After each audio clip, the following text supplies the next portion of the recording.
All right, folks, back on the Bossman show, friend of the show, Vincent Dixie, Tennessee representative 54 to my district. Well, Vincent, my man, how you been, brother? Been a while since we talk, man. I hope all's well with you and the family, man. Man, everybody's doing well. Thank you for reaching out, and I appreciate you always giving me this platform to talk. And I appreciate you using your platform to get the word out to the people so they know what's going on and keep them informed. But everything's going good on this end, just going through the daily grind, doing what we have to do. Been dealing with stuff up at the State House, redistricting, but we just about through that. So we'll see how that goes. Now, Vincent, what's crazy about it is this, man. I looked at the map, okay? My father lives off Douglas Avenue. You know I live in West Pike. It's crazy. Dixon Road is the line of demarcation that I'm 7 based on Dixon Road being to that side of it, and he's 6 over on Douglas. And then you got South Nashville is 5. And it's crazy. You can be a Titan game in District 6, but in downtown in District 7. It's crazy. It makes no sense. It makes no sense how they drew that line. It was very vindictive. It was just a way. So let's go back. There's 3 different maps, right? There's the House map, there's the Senate map, and then there's the Congressional map. And the Congressional map is what you're referring to. The Congressional map, it basically, I'm gonna use the word tears. It tears Nashville into 3 different parts, and that's what you're talking about. And what it truly does, you say in those areas, you gave the perfect example of just you and your dad about how normally in this voting block, y'all would normally vote together. But now if you had let's say if you had a 27% voting power in how it used to be, now it's diminished to about 11%. So it's what it does, it diminishes the power of the African-American vote, because we normally vote as a block. And 2, it just doesn't make sense. When they say that 3 is better than 1, that's a cock of bull, because you don't have one person can concentrate on this particular area and make sure that they know what this area needs and they're familiar with the area. We could possibly have 3 different congressmen that live nowhere near. They could literally live 50 to 100 miles away from Nashville that would represent us. So do you think on the back end, do you even think that we're going to get good constituent services? Jim Cooper always, he was known for giving out his cell phone number, right? You can call him on his cell phone anytime. That's how accessible he was. You think in this hyper partisanship environment that we live in, man, and even at the State House, people won't even return your phone call if you're not of the same party. Like once I got elected, yes, Democrats elected me, but I still serve all of Tennessee, regardless of your political affiliation. And if you need help, I'm here to help. But other people don't think like that. And I think that that's going to become a major problem in Tennessee. You're going to have the biggest economic driver in Tennessee. We were thinking about Nashville represents about 33% of the revenue for the state of Tennessee. You can have somebody who doesn't truly understand the economic driver, somebody that may live in a town of 1,500 people that could represent us. That makes no sense. Exactly. And like you said, I have Jim Cooper's number. I've talked to him personally, as you said, because he's accessible. I can talk to you because you're accessible, because I'm a constituent, but you don't know my needs. You don't know what we need in Northwest Nashville if you live in, I guess, some far out place like Dover or somewhere, right? And that's what 7 is, like Dover and Montgomery County and on down the road there. And my father, District 6, that cat could live out in Putnam County somewhere almost. And literally, we're across Dixon Road from each other. the same exact, we're in the same exact town. One major thoroughfare separates my father and myself from being together. But in the different districts, it's Vincent, it says surgical, it's racially done. I know it's racially done. They can deny it, but come on.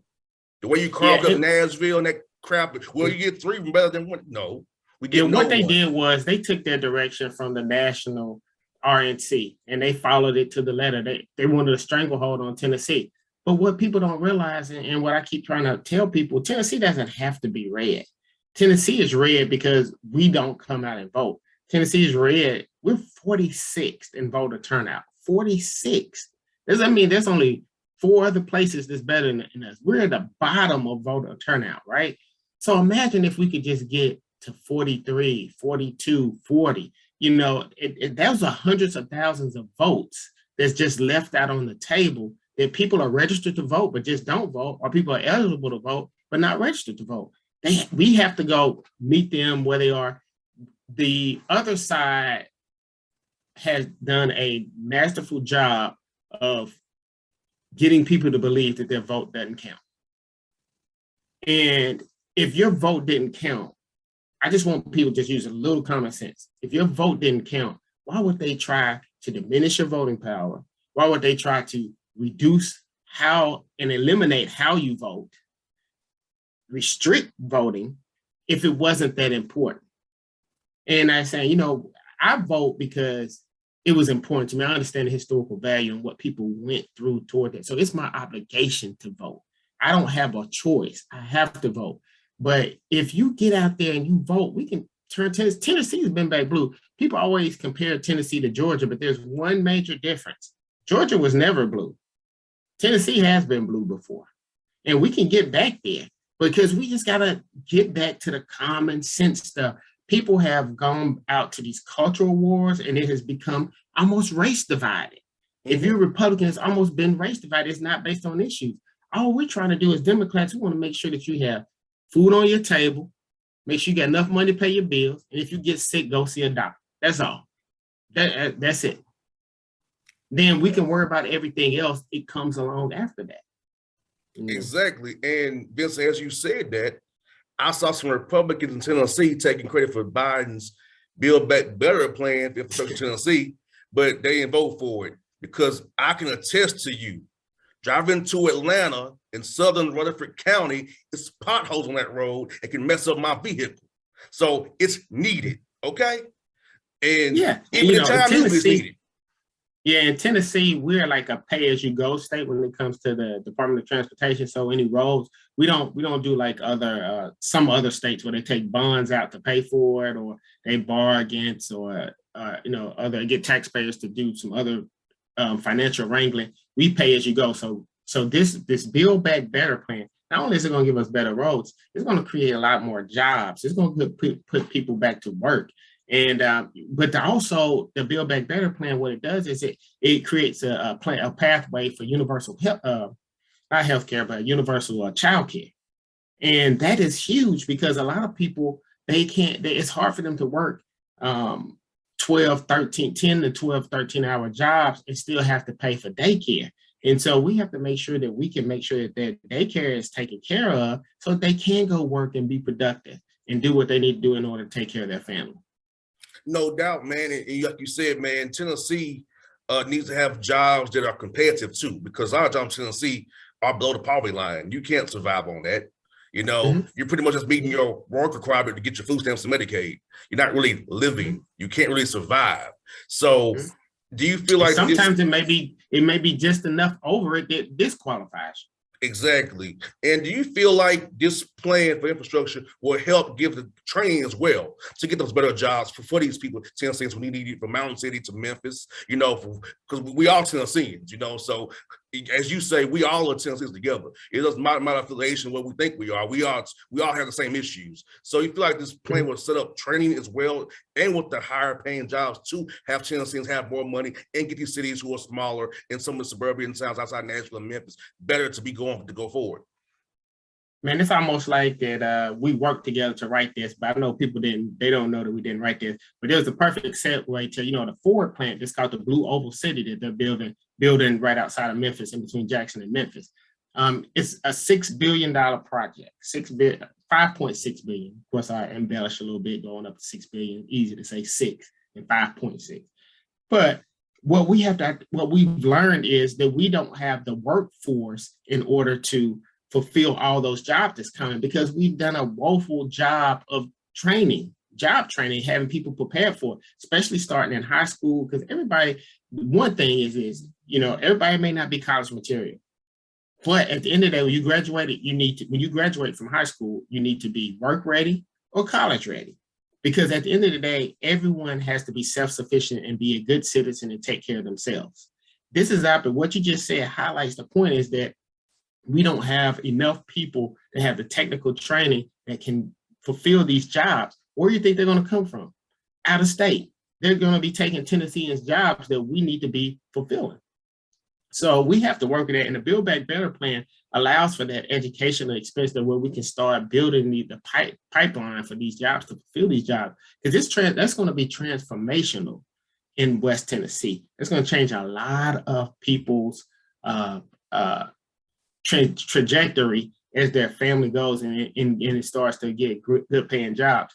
But the one thing that I'm most disappointed about with the Blue Oval City, there was no minority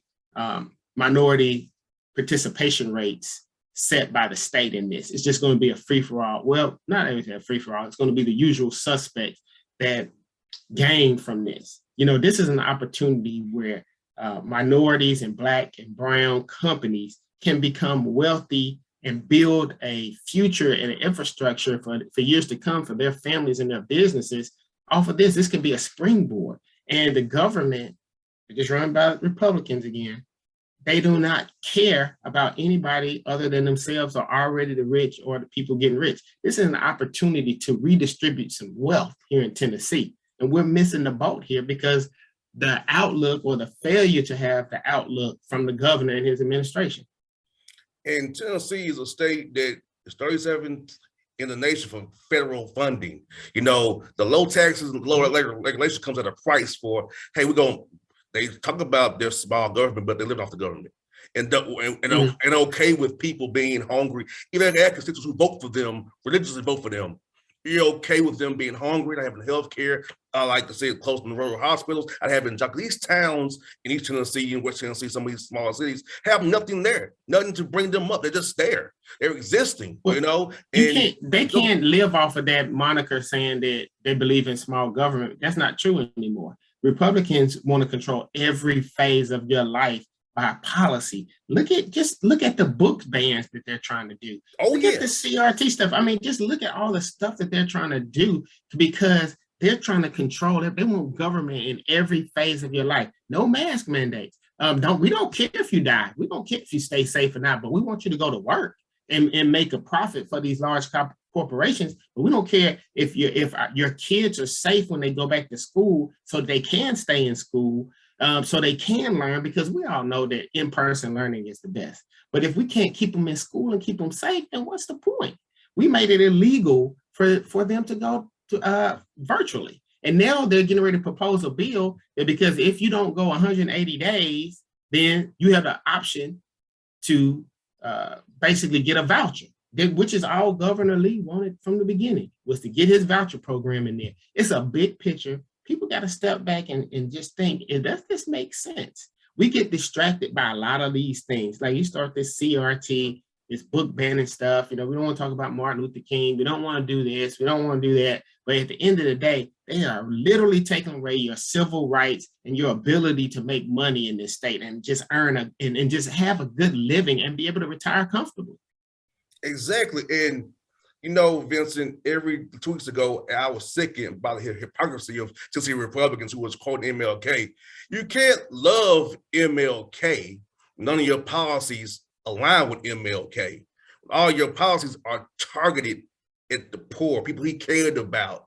None of your policies align with his vision. So you can't love him, Bill Lee and Bill Hagerty and Marshall Blackburn, in this sense, but then you do stuff like vote down the Voting Rights Act, or try to make these boogeyman CRT, or don't want to teach real history in school because you won't want to make white students uncomfortable. They need to be uncomfortable. I'm uncomfortable every day, Bill Lee. You know what I'm saying? So like, there's such hypocrisy in your colleagues and the governor, man. You're a better man than me, Vincent. I could be going crazy. You know, when you come to the CRT isn't taught in high school at all, right? It's not taught in K through 12 at all here in Tennessee, not at all.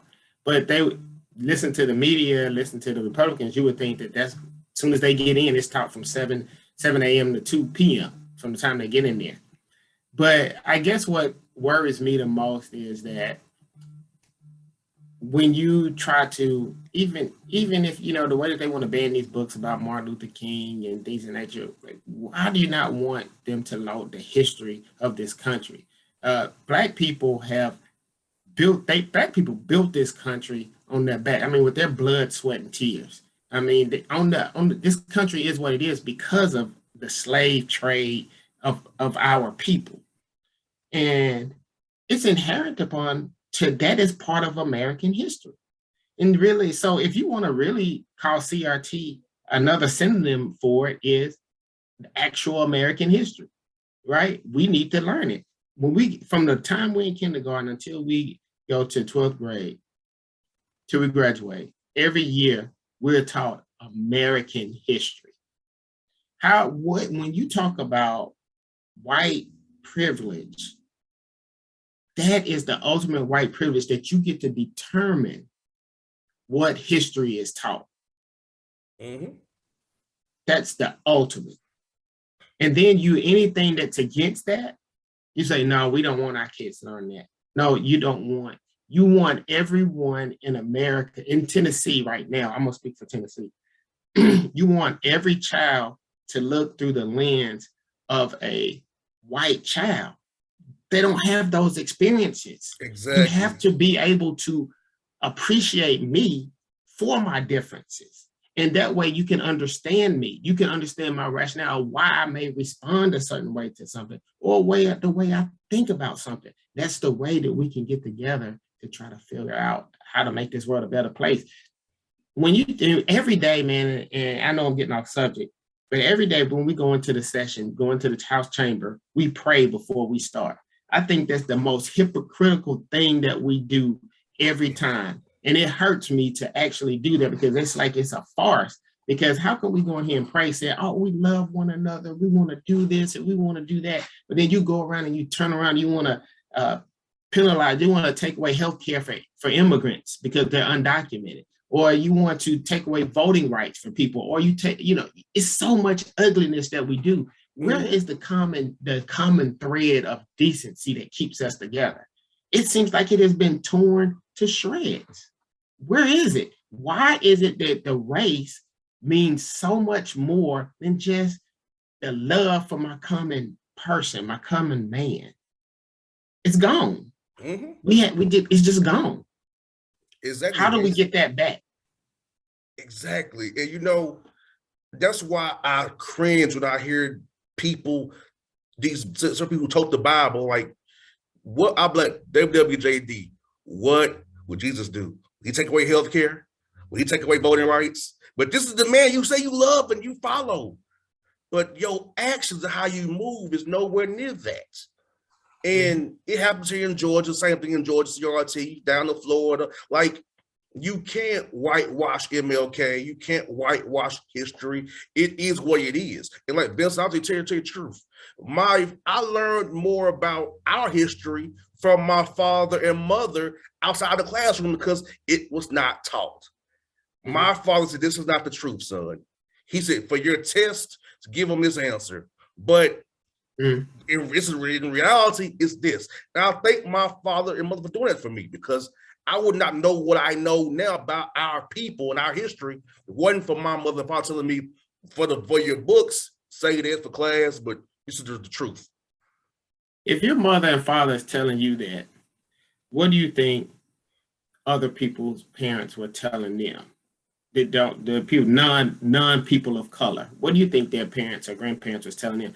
Civil rights movement wasn't that long ago. 60 years is not that long ago. Like, when I always tell my daughter, you look at your uncle, when he was born, Black people couldn't vote. Granddad, when he was born, when he was a grown man until he had the right to vote.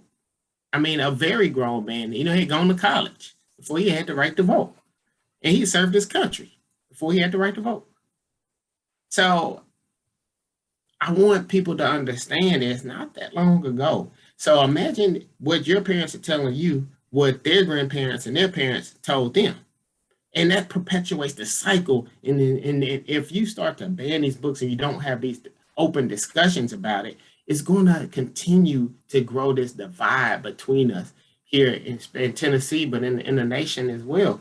Stereotypes have just gone crazy, man. And, did you see that?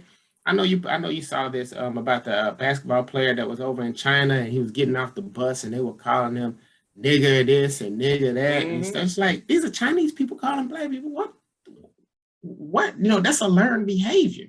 Why? Mhm. You know, and it's because people lose their common thread of decency.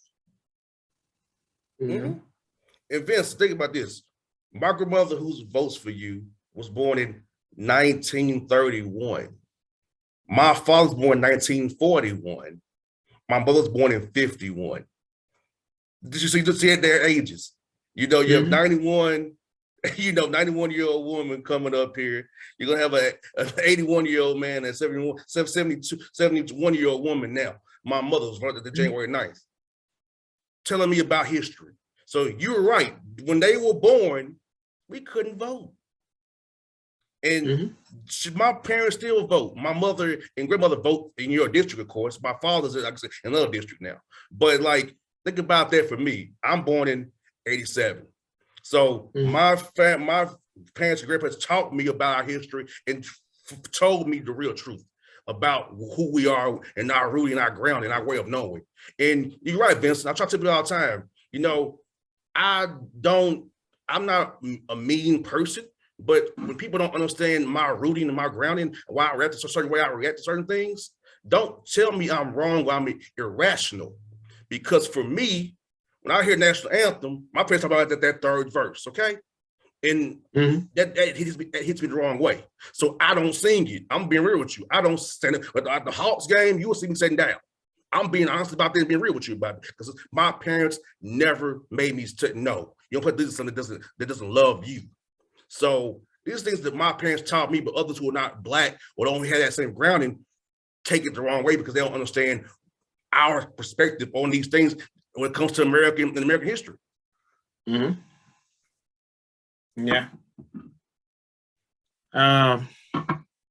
It's American. We can go on and on about this for hours because I see we're both passionate about this. But I'm gonna refocus us and get us back on this redistricting stuff. So, when it comes to redistricting, I just wish that there was a better, more inclusive way to get this done. I wish, like in other states, there's like bipartisan groups or nonpartisan groups that actually draw these maps that are not affiliated, with the legislature at all. And I think that may be a best way to go, because at the end of the day, we just want fair maps and then the best man win. But I feel like these maps have been rigged. No, don't feel like it. These maps have been rigged in order to continue to have this power that they have. I mean, they have a supermajority now. It's like right now they're trying to secure power for the next 100 years. And we don't have to let them do that. We will be filing a lawsuit, to challenge this in court. Hopefully that should be done this week. And we just have to fight back. Hope it's not all gloom and doom here. That's why I said I'm excited. I'm hopeful, because we're 46th in the nation in voter turnout. That gives me hope. Now, if we were this red and we were like in the top 10 in voter turnout, I'd be like, oh man, there's no hope. But people got to get up off their butt, get out. We got to go make sure that everyone's registered to vote. Whenever you talk to somebody, you got to make sure, hey, are you registered to vote? If not, here, let me pull up on my phone. It literally takes 2 minutes to do.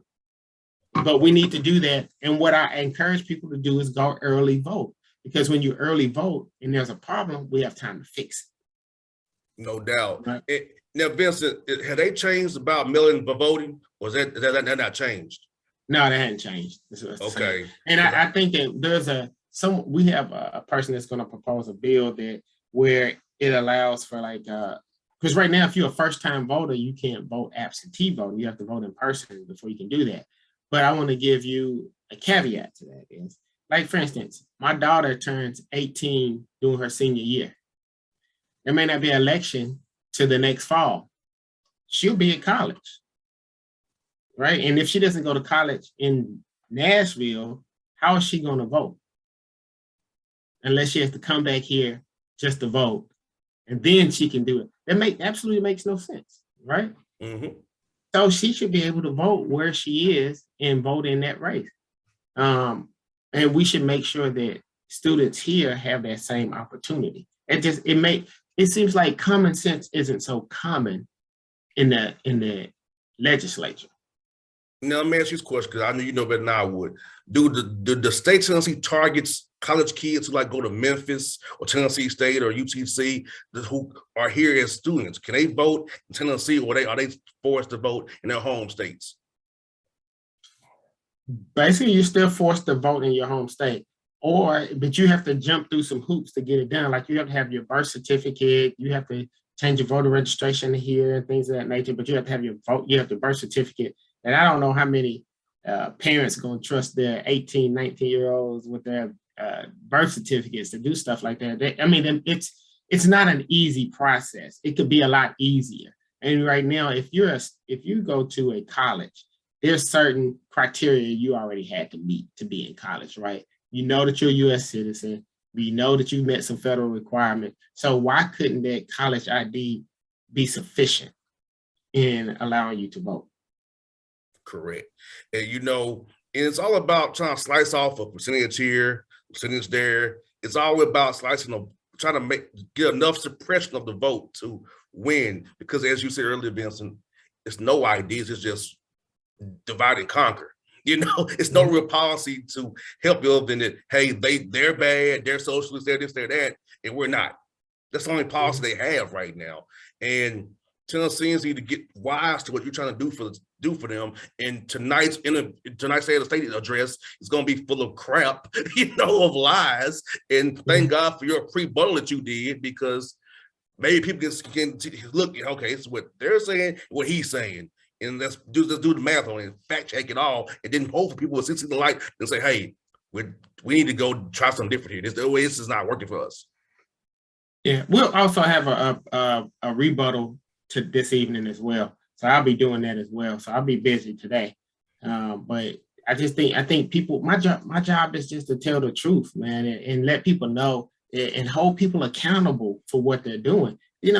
We're playing with people's lives. But a lot of legislators, when they're up there, it's just a game to them. It's the way, how do I gain power? Because they have money. So it's like, how do I gain power? You got the speaker who wants to be the next governor. You got the governor who still wants to be the governor again.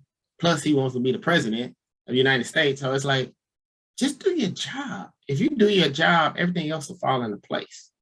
But we're not going to take any of this stuff laying down. We're going to fight like hell and make sure that we have good candidates in the congressional districts here, in not only in Nashville, but across Tennessee. We're going to make it competitive. We're going to work for it. Don't think that you're going to walk in and think it's going to be okay. It ain't going to happen. Let me ask you about the House districts. How did they change? Because I know I looked at the map. I think I'm still in your district still. I think I am. Yeah. Well, there was some movement on those things, and like just to show how vindictive they were. The first proposed map was they drew me, the first chairman, the first Black chairman of the House Caucus, and I represent a 99% African American district. They took only my street and drew it into an 80% white district. Right? It's a Democratic district, but it's 80% white, and so they pitted me against one of my colleagues. But eventually, they changed that. They had pitted 9 Democrats against each other, almost a third of my caucus against each other. And for what, right? You already have all the power, everything. So we were able to unpit some of us against each other. Then we were also able to, the maps, they're just horribly drawn, but they still pitted 2 people in Memphis against each other, which is Shelby County, and 2 people in Knoxville and Knox County against each other.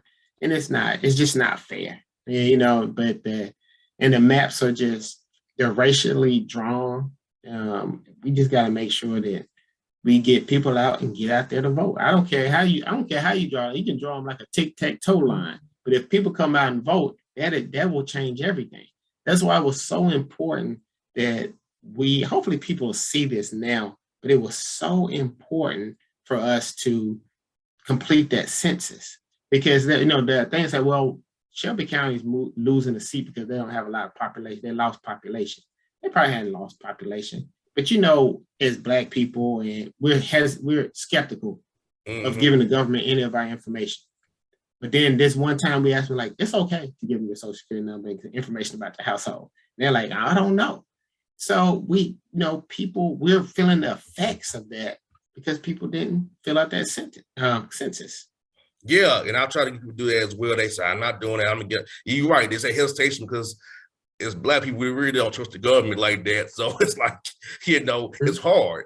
And what they're around, that's resources for the state of Tennessee and your community. And so, like you said, they draw the lines off of that stuff as well, man. And for you guys going forward, what's going to be the plan for us to getting people out to vote? Be doing door on the weekends or doing drives in different places. I know you post Instagram about stuff you've been doing as well. So, what's the plan to get people registered to vote this crucial year of 2022 and going forward?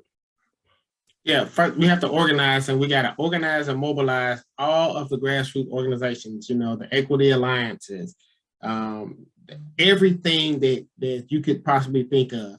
We have to hit the ground running, and we got to go meet people where they are. We can't sit at the Kroger's and wait for people to come and say, "Hey, are you ready to vote?" We got to get out in these neighborhoods. We got to get the churches going. We need the pastors, everybody going. Everybody has to play their part. It's not one particular person that's going to make this happen. It's going to be a collective effort, and a collaborative effort of a lot of grassroots organizations, leaders in the community, us as elected leaders. We're going to all have to work together and get off our butts and get out there and get people registered to vote. And so it's no one size fits all. It's just going to take work. No doubt. Well, Vincent, man, thank you for your time. It was a busy day for you today, joining me, man. And, I'm going to be there, be supporting you as always, brother. I'm going to be there for you. So if you need me, let me know. As soon as the house is over with, I'll be in Nashville until the season starts again. So if you need me, I'll be out there with you in the streets, brother. Trust me on that. All right. Well, thank you, brother. It's a pleasure always speaking with you. All right, man. Be safe, brother. You too. All right. All right.